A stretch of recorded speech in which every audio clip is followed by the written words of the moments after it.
Nasa mahigit 1 milyong pasahero ang sumasakay sa Toronto Transit kada araw noong 2025, batay sa datos ng Toronto Transit Commission.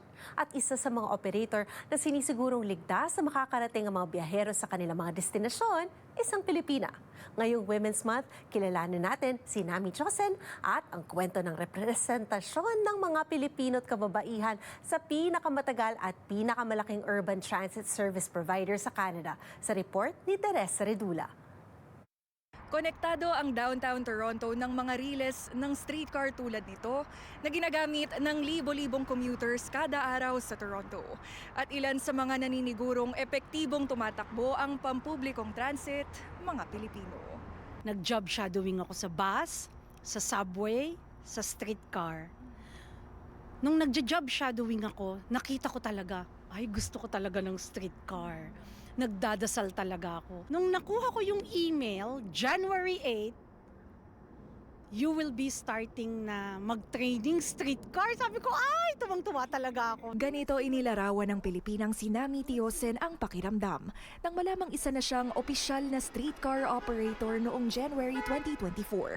Ang bawat streetcar may habang 30 metro na kayang sakyan ng nasa 250 pasahero. Hindi tulad ng subway o LRT, karaniwang kasabay nito ang mga sasakyan, bisikleta at mga pedestrian sa kalsada. Pag driver ka o operator ka ng streetcar sa downtown, kailangan mo ng mahabang pasensya.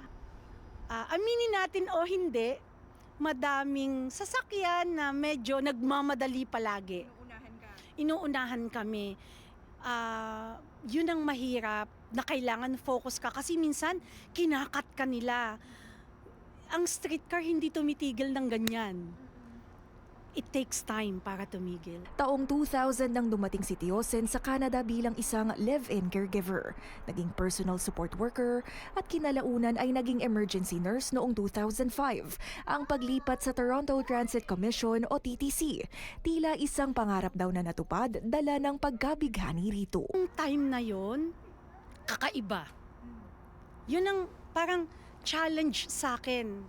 Kasi aminin man natin o hindi, ang trabahong ito ay dominated ng lalaki. Nung inopen nila ng TTC ang diversity and inclusion, tapos pinariority nila yung babae, ako ang isa sa mga babaeng napili nila. Ayon sa Diversity and Culture Report ng TTC na inilabas noong 2024, base sa kanilang datos noong 2023, tumaas sa 18.9% ang representasyon ng kababaihan sa kanilang koponan.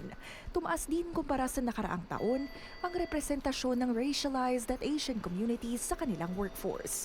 Pampublikong serbisyo na ayon kay Tiosen, rewarding at fulfilling. Ang sarap ng pakiramdam, hindi na bilang isang babae, pero bilang isang Pilipino. Kinikilabutan ako kasi alam mo naman dito sa Canada, minority tayo. Ang isa sa pinaka hindi ko makakalimutan, bata, siguro mga 4 years old, 5 years old.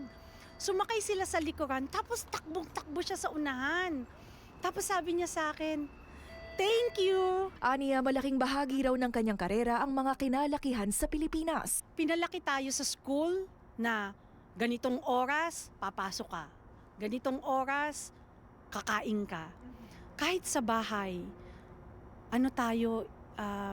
disiplinado tayo. At bagamat mahigit 2 dekada na sa Canada, hindi raw niya tatalikuran ng komunidad, lalo't sila mismo ang kanyang sandalan sa trabahong minsay kinakailangan sila tuwing weekends o gabi. Meron kaming samahang Pinoy all over TTC. Madaming Pilipino sa TTC. Pero sa babae, hindi ganun kadami. Pero ino-open na nila. Payo ni Tiosen sa mga naistahaki ng karera sa industriya. Pag gusto mo, gawin mo. Huwag kang matakot kung anong sasabihin ng ibang tao. Ang pinaka-importante, marangal ang trabaho mo. Teresa Redula, Omni News, Toronto.